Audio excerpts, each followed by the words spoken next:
Hello नमस्कार दोस्तों, मेरा नाम है लक्की जैंगिड और मैं एक बार फिर से आप सभी लोगों का स्वागत करता हूं आपके अपने यूट्यूब चैनल जीके विद लक्की के अंदर।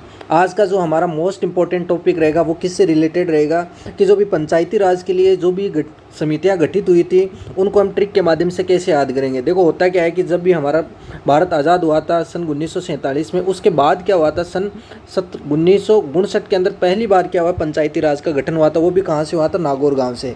कहाँ से? नागौर में। अब उसके लिए वहाँ से ही क्या, लेकिन वो जब समितियों का नाम क्या है 1957 से स्टार्ट हो गया था कि पंचायती राज के लिए ये समितियां गठन करनी चाहिए कि नहीं करनी चाहिए, कि पंचायत के अंदर अलग से चुनाव कराने चाहिए कि नहीं कराने चाहिए। तो इसके लिए बहुत सारी समितियों का गठन किया गया। उनको क्या करता है एग्जामिनर, क्या या तो उनका क्रम पूछता है कि सबसे पहले कौन सी समिति थी, या पूछता है उनकी सन कौन सी थी। तो मैं सन भी आप लोगों को ट्रिक से याद करवा दूंगा और वो जो समितियां हैं उनको भी मैं एक बार देखने मात्र से आप लोगों को याद करवा दूंगा। बस आप लोगों को 1 से 2 बार इस वीडियो को देखना है और ध्यान से सुनना है। चलिए हम आज की क्लास स्टार्ट करते हैं और आपके सामने सबसे पहले एक ही स्लाइड के अंदर मैं पूरा जो भी समितियाँ हैं उनके नाम, उनको कौन सी सन में गठित किया गया, उसके अलावा ये समितियां किसने गठित की, ये भी मैं आप लोगों को याद करवाने वाला हूं। 2 से 5 मिनट का वीडियो रहेगा, बस ध्यान से मेरी बात को सुनना है। सबसे पहले तो मैं आप लोगों को उन समितियों के नाम बता देता हूं जो पंचायती राज के लिए गठित हुई है। सबसे पहली समिति थी बलवंत राय मेहता समिति, ये 1957 में की थी। उसके बाद थी वीटी कृष्णमाचारी समिति, ये 1960 में गठित हुई थी। उसके बाद था तख्तमल जैन स्टडी ग्रुप, ये 1966 में हुआ था। उसके बाद था अशोक मेहता समिति, ये 1978 में हुई थी। उसके बाद थी GV राव समिति, ये 1985 में गठित हुई थी। इसके बाद थी डॉक्टर LM सिंधवी समिति, ये 1986 में गठित हुई थी। इसके बाद थी PK थंगोस समिति, ये 1989 में गठित हुई थी। और इसके बाद है लास्ट में जो 2013 के अंदर सबसे लास्ट में जो पंचायती राज के लिए गठित हुई थी वो समिति का था S मोहिंदर सिंह समिति, ये 2013 में हुई थी। देखो आप लोग अगर कंफ्यूज हो रहे हैं कि ये सन कैसे याद होंगे, तो सन तो मैं इन समितियों के नाम से पहले याद करवा दूंगा आप लोगों को, गारंटी लेता हूँ। तो जो हमारी ट्रिक है सबसे पहले वो देखते हैं। देखो जब हमारा भारत आज़ाद हुआ था 1947 में, उसके बाद हमारे जो पहले प्रधानमंत्री वो कौन थे? नेहरू जी। अब जो जाहिर सी बात है नेहरू जी को चिंता होगी कि पंचायत के अंदर क्या है जो चुनाव करवाने हैं, तो उनसे रिलेटेड किनको चिंता हुई थी? नेहरू जी को। तो नेहरू जी ने क्या कहा? नेहरू जी ने कहा था कि पंचायती राज का गठन करने के लिए क्या बल की ज़रूरत पड़ेगी, बिना बल के तो मैं पंचायती राज का गठन नहीं कर सकता। लेकिन वहाँ क्या उनके सपने में क्या आए थे? फिर श्री कृष्ण आए थे। कौन आए थे? श्री कृष्ण। उन्होंने कहा कि श्री कृष्ण ने कहा कि इसका तख्ता पलट तो हम अशोक जी के सानिध्य में रहकर भी कर सकते हैं, लेकिन पहले हम क्या PKS करेंगे, उसके बाद तख्ता पलट करेंगे। बस एक ही लाइन याद रखनी है आपको, एक लाइन याद रखने मात्र से आप लोगों को ये समितियाँ क्रम वाइज याद हो जाएगी और इनको डेट के साथ भी मैं याद करवाऊंगा। देखो एक बार और देखना। देखो नेहरू जी ने कहा था कि पंचायती राज का गठन करने के लिए बल की ज़रूरत है, लेकिन श्री कृष्ण ने कहा कि इसका तख्ता पलट तो हम अशोक जी के सानिध्य में रहकर कर सकते हैं, लेकिन पहले क्या करेंगे? पहले PK हम S करेंगे, उसके बाद जब जगेंगे तब क्या करेंगे? हम तख्ता पलट करने वाले हैं। तो देखो नेहरू जी ने सबसे पहले क्या आया? बल। बल से क्या है? बलवंत राय मेहता समिति, यहीं से स्टार्ट होगा बल। बल का क्या है? बलवंत राय मेहता समिति। लेकिन श्री कृष्ण, कृष्ण से क्या हो जाएगा? VT कृष्णमाचारी। कृष्ण से क्या हो जाएगा? VT कृष्णमाचारी हो जाएगा। उसके बाद देखो तख्ता पलट। तख्ता पलट से क्या हो जाएगा? Takhtmal Jain study group. क्या हो जाएगा? Takhtmal Jain study group. उसके बाद अशोक से क्या हो जाएगा? अशोक मेहता समिति। अशोक से क्या हो जाएगा? अशोक मेहता समिति हो जाएगा।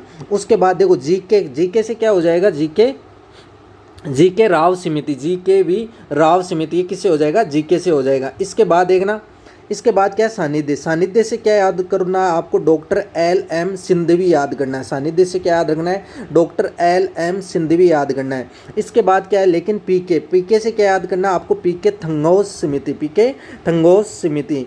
S से क्या याद करना है आपको? S मोहिंदर सिंह समिति। तो जितनी भी समितियाँ कितनी, 1 2 3 4 5 6 7 8 समितियाँ आप लोगों को ट्रिक के माध्यम से याद भी हो गई है। और अगर एग्जाम में अगर इन समितियों से रिलेटेड अगर क्वेश्चन आता है तो यही आएगा कि इनका क्रम बताइए, या इनकी डेट वाइज आ जाएगा कि कौन से समिति का गठन कब हुआ था। अब इनको देखो डेट कैसे याद करनी है वो देखना, वो कितनी सरल तरीके से याद करवाता हूँ। सिर्फ आप लोगों को बलवंत राय मेहता समिति की डेट याद रखनी है 1957। देखो 1957 में आपको कितना ऐड करना है? 3 ऐड करना है। कितने हो गए? 1960 में आपको कितने ऐड करने हैं? 6 ऐड करने। देखो डबल हो रहा है, पहले 3 ऐड किए अब 6 ऐड कर दिए। तो 1960 में 6 ऐड करेंगे तो कितने हो गए? 1966। अब 1966 में कितना ऐड करना है? 12। देखो 3 ऐड किए, 6 ऐड किए, 12 ऐड किए, तो 1978। देखो 57, 60, 66, 78 तक पहुंच गए। उसके बाद देखो GV के राव समिति देखो 1985 और 1986, ये क्रम वाइज है 1985 1986। देखो हमने 3 ऐड किए, 6 ऐड किए, 12 ऐड किए। उसके बाद हम क्रम से 85 86 85 में GV के राव समिति और डॉक्टर LM सिंधवी समिति, ये कब 1986 में। बाद में क्या होता है देखो, पीने के बाद क्या होता है कि 9 का 6 और 6 का 9 दिखाई देता है, 9 का 6 और 6 का 9 दिखाई देता है। तो ML सिंधवी 1986 थी। अब ये 6 को पीने के बाद इसको क्या दिखाई देने लग गया, 9 दिखाई देने लग गया। तो 1989 में क्या हो जाएगा, PK थन्नौ समिति। उसके बाद जो लास्ट थी वो क्या थी 2013 के अंदर, कौन सी थी, M मोहिंद्र सिंह समिति। इनका गठन पंचायती राज के लिए किया गया है। तो एक बार और देख लीजिए, मैं बता रहा हूँ आप लोगों को 90 नहीं, मैं 100% की गारंटी ले रहा हूँ, आप लोगों को याद हो जाएंगे। देखो नेहरू जी ने कहा पंचायती राज के लिए बल की ज़रूरत होगी, लेकिन श्री कृष्ण ने कहा कि इसका तख्ता पलट तो हम अशोक जी के सानिध्य मतलब उसके शरण में रहकर भी कर सकते हैं, लेकिन पहले हम PKS करेंगे, उसके बाद क्या करेंगे, हम तख्ता पलट करेंगे। तो हम भी किसी को काम करने के लिए बोलते हैं कि भाई पहले तो हम खाना वाना खाएंगे, PKS करेंगे, उसके बाद जब जगेंगे तब क्या करेंगे, तख्ता पलट करने वाले। तो देखो बल से क्या हो जाएगा, बलवंत राय मेहता समिति 1957 में 3 जोड़ोगे 1960, उसमें क्या हो जाएगा, कृष्ण से क्या हो जाएगा, VT कृष्णमाचारी हो जाएगा। उसके बाद तख्ता पलट से क्या होगा, तखमल जैन स्टडी 3 में, 60 में 6 जोड़ेंगे तब कितना हो जाएगा, 66। उसके बाद अशोक से क्या हो जाएगा, अशोक मेहता समिति 78, 12 जोड़ देंगे। उसके बाद GK से क्या हो जाएगा, GV के राव समिति हो जाएगा 1985। सानिध्य से क्या हो जाएगा, डॉक्टर ML सिंधवी समिति 1986 रहकर, लेकिन PK से क्या हो जाएगा, PK थन्नौ समिति, और फिर S करेंगे तो S मोहिंदर सिंह समिति 2013 के अंदर। तो यही है आज की वीडियो। आप लोगों को कैसी लगी, ट्रिक कैसी लगी, इसका जवाब मेरे को कमेंट बॉक्स में ज़रूर देना है। अगर आप नए हो तो चैनल को सब्सक्राइब करना और अपने दोस्तों के साथ भी शेयर करना, ताकि आने वाले जो स्टैटिक जीके हैं जो हम याद नहीं कर सकते, उनको मैं ट्रिक के माध्यम से आप लोगों को आपके जहन के अंदर ऐसे बिठा दूंगा। अगर आपको कोई रात को जगा के भी पूछेगा कि जो भी पंचायती राज की समितियां हैं उनके क्रम वाइज बताओ, तो आप एक बाई वन बता सकते हो। तो आज के लिए इतना ही, मिलते हैं अगले वीडियो में, तब तक जय हिंद जय हिंद।